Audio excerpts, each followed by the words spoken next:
家人们，大家好，我是蛙哥哥。就在刚刚前不久公发布了《马桶人》最新一集第75集的剧情，实在是太疯狂了，发生了非常多的变化，这些事情太不可思议了。这一集的主线剧情就是太空舰队出动了大量强大的作战单位来攻打马桶人和联盟成员，其中我们发现监控人和马桶人竟然达成了合作关系，一起对抗飞碟舰队。马桶阵营出现了好几个新角色，我们将分析这些新角色隐藏有哪些秘密和攻击手段。联盟阵营同样也有一些新角色登场，他们身上同样都有哪些秘密呢？强大的飞碟舰队出动的作战单位实力同样不容小觑，我们将详细的分析他们的样子、他们的攻击方式以及未来剧情的走向。总之这一集相当的精彩，我们制作这一集用了半个月的时间，如果不想错过任何精彩细节，请务必观看到视频最后。现在就让我们来对这一集进行逐帧解析吧。视频开头，我们看到高楼大厦的城市中，天空中电闪雷鸣，下着大雨，这也预示着接下来的战斗将会非常残酷，并且这个系列应该很少出现这种居民区的建筑。接着镜头向右边移动，我们看到强大的飞碟舰队对这座城市发动了袭击，3个强大的激光武器发射激光炮，对城市进行肆意的破坏，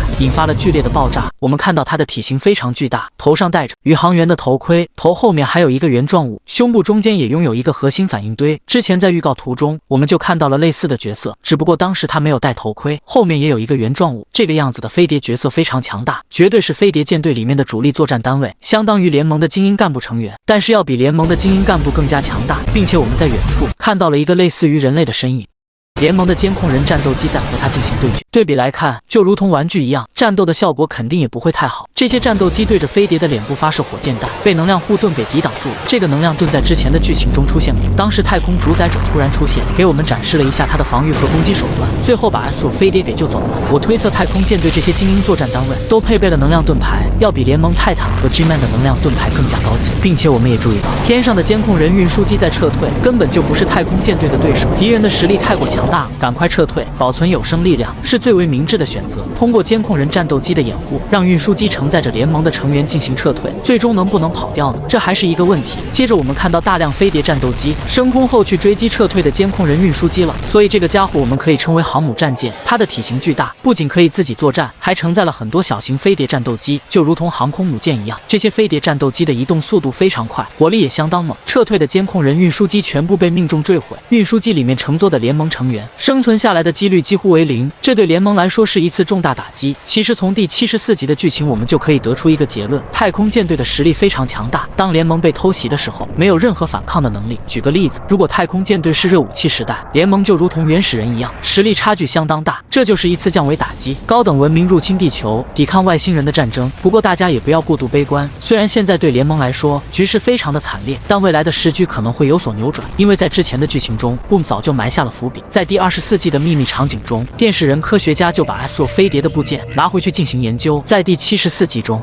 我们看到电视人科学家对这个外太空的武器正在进行实验，可能在之后的剧情中，电视人科学家会研究出来太空舰队的科技，安装在自己的身上，从而来对付这些太空舰队的敌人。其实如果我们从好的一面想问题，虽然外星人入侵地球带来了危机和破坏，同时也带来了高科技，能够促使联盟的战斗力再次飙升，甚至是得到质的飞跃。再次回到第75集中的剧情，大家肯定非常好奇，这一集的主视角会是谁？我们一起来看一下吧。在工厂内部，我们看到了很多的联盟成员，其中一个小型监控人和大监控人，我们在之前的预告图中就看到了，有2个监控人特工在集装箱上面，还有一个监控人坐在马桶上，他就是戴着蓝色帽子的指挥官监控人。在之前的预告图中 Boom 也向我们展示过。接着就是这一集的主视角了，我们注意看他袖子的颜色是黄色的，还有他此时的姿势。在对比之前的一张预告图，可以得出结论，这一集主视角监控人就是这个特殊的角色。由于他的衬衫是黄色的，我们就称他为黄衬衫监控人吧。我们注意到他的武器也非常特别，通过预告图我们看到了武器的前半部分，现在也能够看到他的后边部分，这应该是一把强大的激光炮。从武器上面的刮痕来看，这把武器跟随着黄衬衫监控人肯定经历过很多次战斗。这个黄衬衫监控人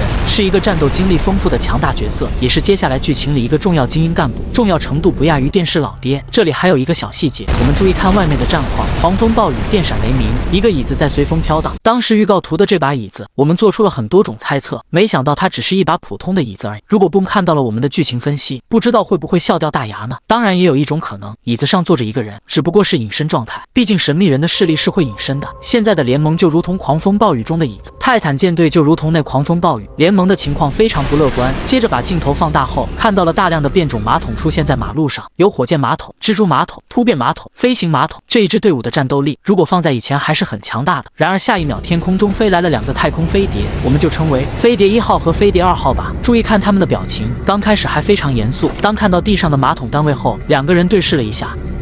露出了嘲笑和玩味的表情。注意看这个蜘蛛火箭马桶的表情，非常的恐惧，并且说了一句马桶语言，我猜测可能是在说兄弟不要打我，都是自己人。下一秒他们就被轰炸成了碎片，就如同大变活人呀，直接就变没，空气蒸发掉了。这里还有一个小细节，我们注意到其中一个人形态马桶竟然举手投降，并没有卵用。这里大家是否和我一样有所疑惑？监控人在和太空舰队战斗，为何会出现马桶人？这是一个伏笔，说明马桶阵营和联盟已经联手了，他们之间停战了，接下来将会共同对抗同一个强大的敌人，那就是外星太空舰队。接着我们看到小太空主宰者在空中巡逻，顺便干掉了一个飞行马桶，紧接着就发现了躲藏在工厂的联盟成员，大家反应很快，迅速都往后退去，做出了防御的战斗姿态。我们看到黄秀哥的武器在高速运转，这说明他已经做好了战斗的准备，武器可以随时进行发射。他们把武器都对准了卷帘门的方向。这个时候注意看小监控人和大监控人，他们接下来死得老惨了，太可怜了。没想到小太空主宰者并没有从正前方的卷帘门进入，而是从侧面突击了进来。他的智商非常高。黄秀哥快速调转武器，发射红色激光炮。小太空主宰者用的是近战武器，锋利的爪子就如同金刚狼的爪子一样，想要攻击黄秀哥，但是被闪躲开了。又有大量的红色激光命中太空主宰者，他赶快启动能量盾牌进行抵挡。太空舰队里的这些精英单位都配备了这种能量盾牌，和我们之前的猜测不谋而合。工厂里的监控人都进入了作战状态，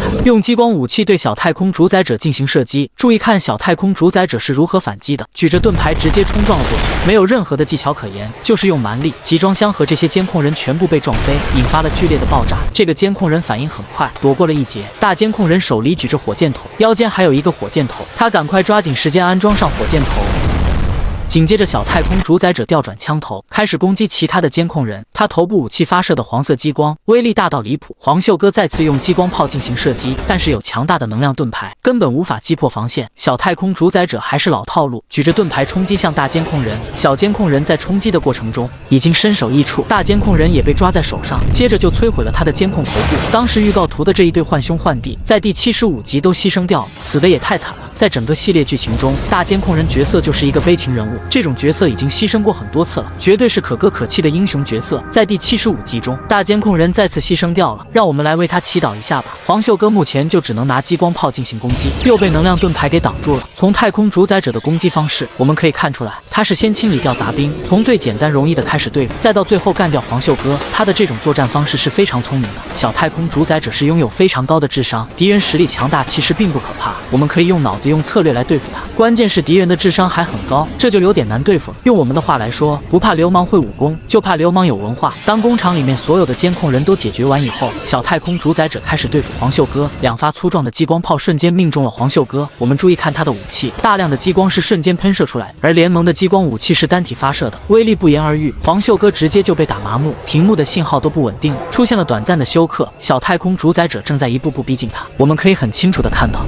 小太空主宰者的样子，戴着防毒面具。这个面具的作用应该不是用来防毒，他们是外星人，想要到达地球是需要在宇宙中穿梭，这个面罩对他们会起到保护作用，类似于远航头盔一样。并且这个太空主宰者的头盔和阿索飞碟的头盔还不太一样，他的2只眼睛还不太一样，具体作用目前还不得而知。他的头部旁边也有小型激光武器，肩膀上有2个强大的激光武器，并且激光端口的范围，激光还冒着花。他的2只手臂是机械手臂，外加机械爪子，还有锋利的外骨骼钢爪。在攻击方面有远程攻击，也有近战攻击。在防御方面有能量盾牌，并且他的移动速度非常快，简直是无懈可击。这只是太空舰队的一个精英级别的作战单位，就已经恐怖如斯了。可想而知，现在联盟面临的是何种局面。在这里我解释一下，为什么把他叫做小太空主宰者，因为他是太空主宰者的儿子，他们的样子也非常类似。在接下来的剧情中就知道真相。正当他激光炮蓄力想要摧毁黄秀哥的时候，镜头向右移动，我们看到了一个变种马桶，竟然来帮助黄秀哥了。从这一刻我们得知，监控人种族和马桶阵营联手。我看有些博主分析说是一小股监控人和一小股马桶人进行了合作，这种说法是不对的。首先联盟是拥有平板电脑来进行联系，联络方式是不闭塞的，如果不是双方最高首领达成了合作关系，他们绝对是不会单单独私自合作的。现在我们只看到了马桶和监控人合作，没有看到其他种族，所以只能确定的是，监控人种族和马桶阵营开始联手对抗太空舰队。至于音响人种族和电视人种族，还不能100%确定。我们注意看这个变种马桶的样子，头部上方竟然坐着监控人指挥官，我的天呀，这也太牛了吧！指挥官发射激光炮命中了小太空主宰者，由于是背后偷袭，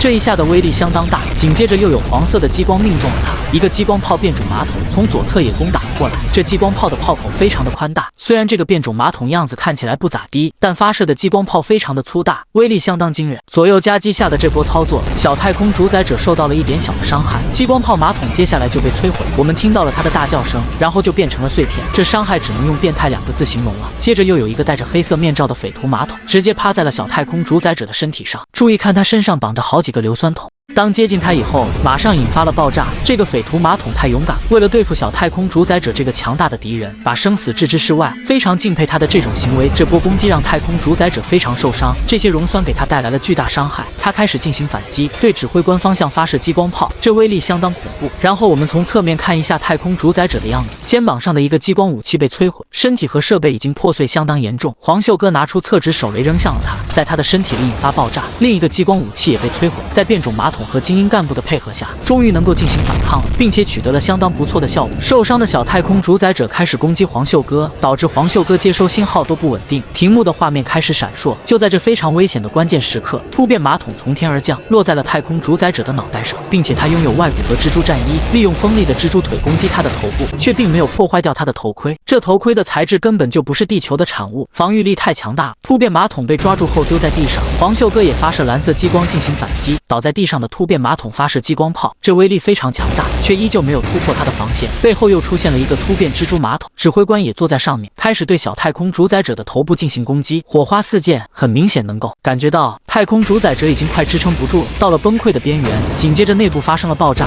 头盔都被震飞了出去。此时的太空主宰者伤痕累累，武器设备破碎严重，关键我们隐约的看到了他面具下的样子，竟然拥有非常大的耳朵。有人说这是一条狗，其实大家想一想就明白了，太空舰队来自外太空，说白了他们就是外星人，那样子肯定和地球人不太一样，这个大耳朵就是外星生物的象征。当然不免留下了一个悬念，我们只看到了他的大耳朵，却没有看到他具体的模样。不过在未来的剧情中，我们肯定有机会一睹真容。现在头盔已经没有，突变马桶赶快跳到了他的头上，对他的头部要害进行攻击。一顿头部按摩过后，小太空主宰者舒舒服服地躺在地上睡着了。不过他永远也醒不过来了。监控人种族的精英干部和变种精英马桶一起联手，费了这么大的劲才消灭了一个太空敌人。然而这只是其中的一个比较普通的敌人，太空舰队可是有非常多强大的存在，到时候联盟和马桶阵营又该如何应对？不过现在的好消息是，在大家的合作下，总算是消灭掉了一个太空成员，也就是说敌人不可战胜的神话被打破了。接着镜头向左移动，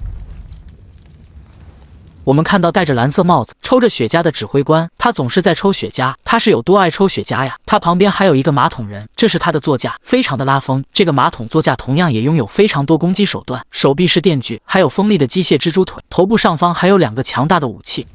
指挥官和黄袖哥打了一个招呼，接着听到了什么奇怪的声音。黄袖哥四处看去，想要弄清楚到底是什么情况。此时黄袖哥看向了突变精英马桶，他的样子也太帅了，拥有蜘蛛腿外骨骼，戴着高科技头盔，这应该是一个女性马桶角色，那以后我们就叫她女武神吧。他告诉黄袖哥小心点，不要发出声音，敌人就在外面，赶快跟着我离开这里。并且我们注意到他背着一个巨大的设备，其实就是太空主宰者掉下来的武器。为什么要背着这个武器？目的很明显，要拿回去研究啊。由于太空阵营的科技太强大了，肯定是要研究敌人的科技，研究敌人的武器，从而让自己的科技水平得到进步，提高自己的战斗实力。并且我推测这个角色在未来的剧情中占有重要的戏份，一定会发光发亮的。女武神背着沉重的武器向前走去，黄袖哥在后面跟随着。接着突然听到了一个声音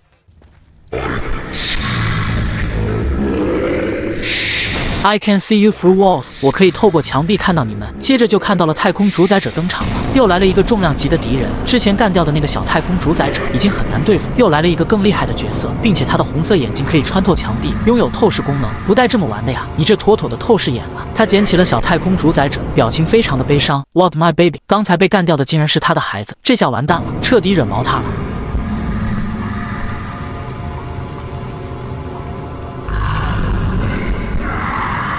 你们将为此付出代价。看来太空主宰者彻底发怒。此时的黄袖哥和女武神来到了工厂外面，并且把洞口封了。接着女武神抓着黄袖哥飞了起来，他们要赶快撤离这个地方。太空主宰者要为他的孩子报仇，势必不会放过他们。此时黄秀哥看着女武神的样子，这一刻他该不会是爱上这个漂亮小姐姐了吧？小姐姐可是马桶阵营的成员，你可是一个监控人呀，你们之前可是敌对关系。当他们在飞行的过程中，我们隐约能听到武器蓄力的声音，紧接着他们就被命中，黄秀哥直接就断线了。